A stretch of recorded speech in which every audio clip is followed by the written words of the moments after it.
Here is just some armchair chat. This is the 4th of October of 2022.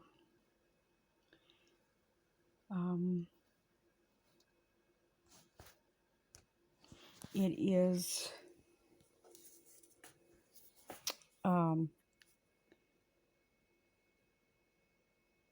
9:30 in the evening, and this is some armchair chat. There are so many of y'all out there who think you know everything. You're about to get an education. Oh, this is prophecy. You best pay attention. It's more than just armchair chat. It may even be. So we'll call this part 1 just in case it's 2 or 3 parts. There is a war getting ready to start like you have never seen. This globe's going to light up like the 4th of July. Get your hot dogs and marshmallows ready. We're about to barbecue. You should have given Jesus more time. You should have spent more time with him. You had plenty. Look at how old some of y'all are. If you think these days have not been shortened already, you better start looking at the Word of God. Back in Methuselah's day, he lived almost 1,000 years. If you're still waiting on them days to be shortened, you're a fool. That's what I said, because in your mind, there must not be no God. Because you certainly have lived like it this far. Your actions betray you. Your actions betray you. The God of all things is coming. He had a whole kingdom set aside for all of his. And you could not even stay faithful to him.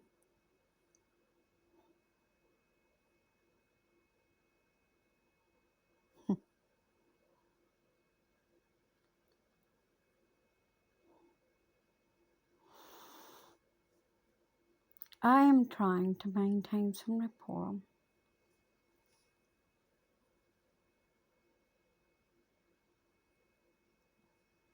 You don't know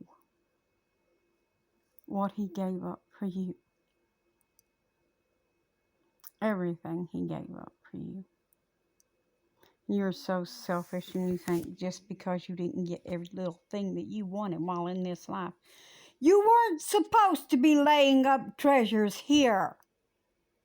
You weren't supposed to be loving your lives here. What happened to those scriptures, ministers? Love not your lives unto death. You little itching ear preachers. You didn't get anywhere with your congregations, and you didn't get them in and get them saved. Guess whose blood's going to be on your hands? Look around your congregations next time you have church, and you'll see. Don't forget to count the ones that are no longer in those pews too, because you didn't preach the truth unto them. Faith cometh by hearing, hearing by the word of God. But if you're not teaching and preaching the true word of God, how could they hear it? How could they hear it? And don't you dare try to tell me I have no authority to speak this word of God, because it is written in the book of Revelation that the angel shall preach the everlasting gospel. That's right. If lieth in the midst of them, having the everlasting gospel to preach unto all nations. Y'all should learn to read your word and properly discern. If you had prayed for understanding as the Bible tells you to, God would have enlightened you. Blessed is he who thirsts and hunger after righteousness, for he shall be filled. But did you? No. What was you thirsting after? The next iPhone? Or the next tablet? Or the next computer? Or the next car? Yeah, I've learned that one. How y'all lusted after stuff like that. I've seen it a lot lately.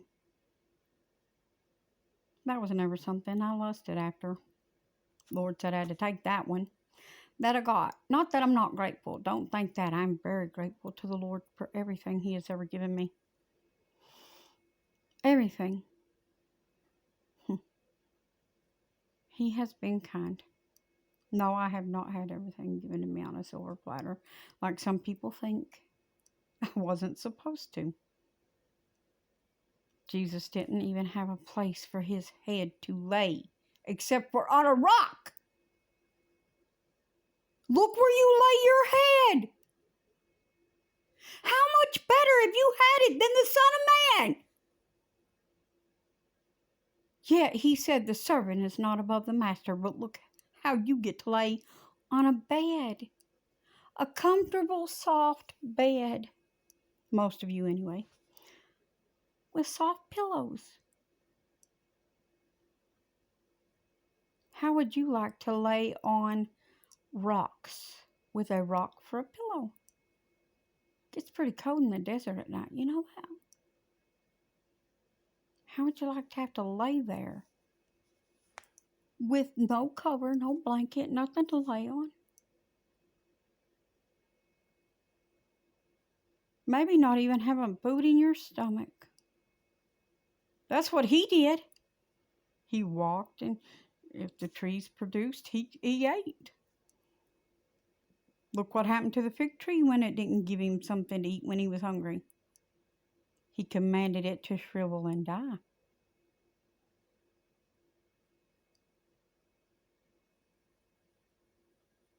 Now, if He has that kind of power to command that, what do you think that He's going to allow His angels to do in this time? Oh, yes, there's a lot of them here. It's the last days, after all. And we are preparing for the war of all wars.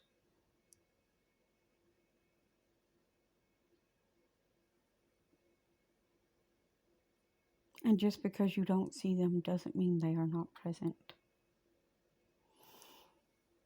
They very much are. Not all of them need to be in corporeal form right now. Only some do. And they very much are.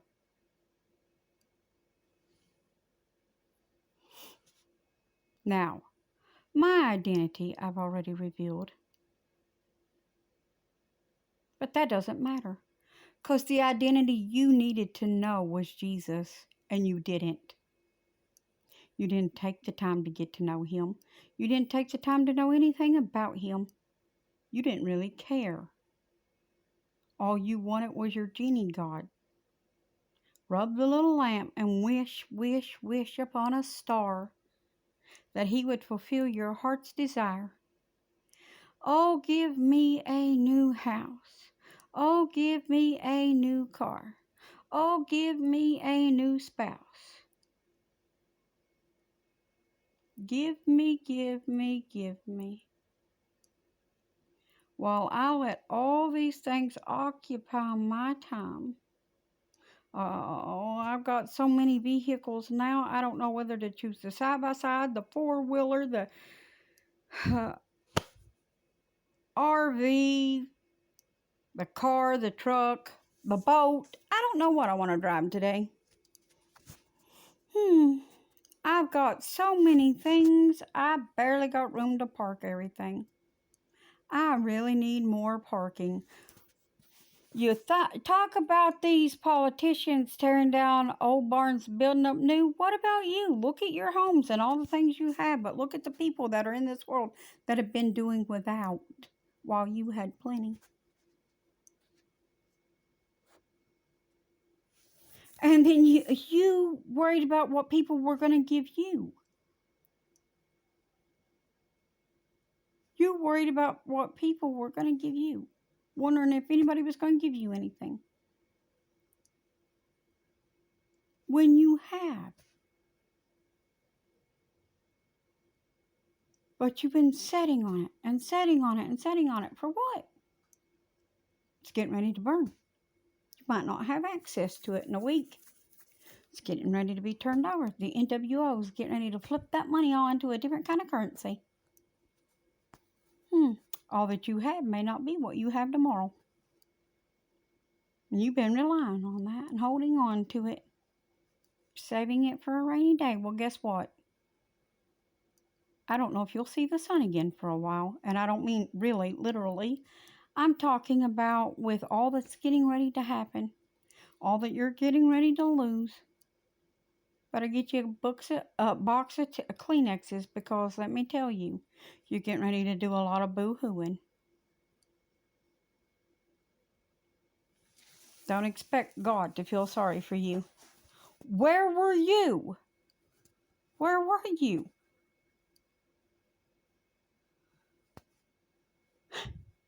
This is the last day of the Tishri, the day before atonement. This is the first of the year. This is the actual new year.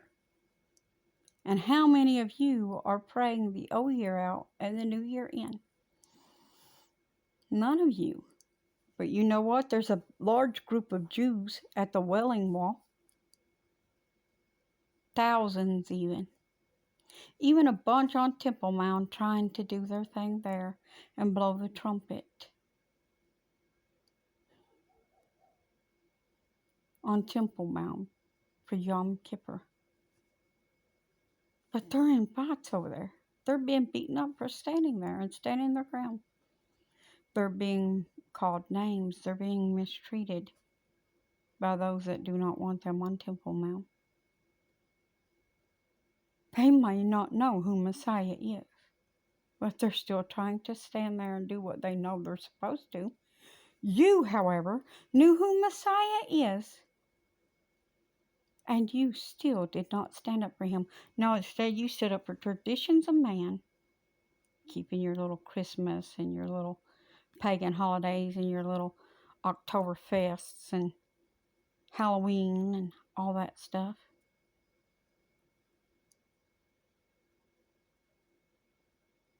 Be careful what you're doing this October. Because if that trumpet sounds and you're involved in a pagan holiday, guess where you're going? You should consider it.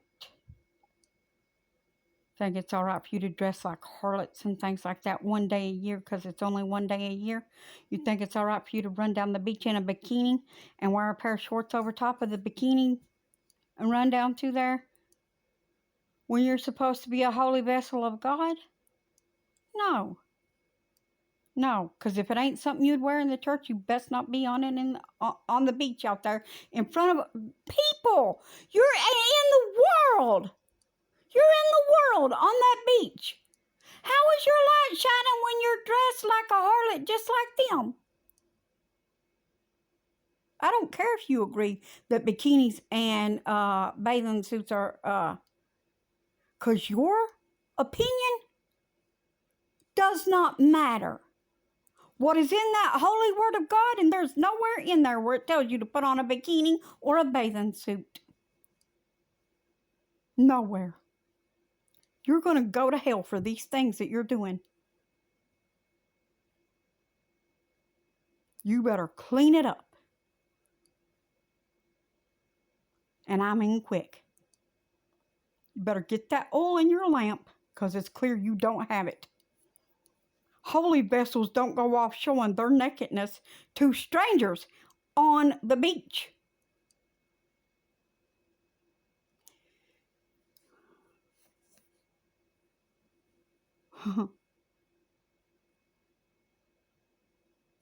If Jesus was walking down that beach in his robe, would you want him to see you how you were dressed?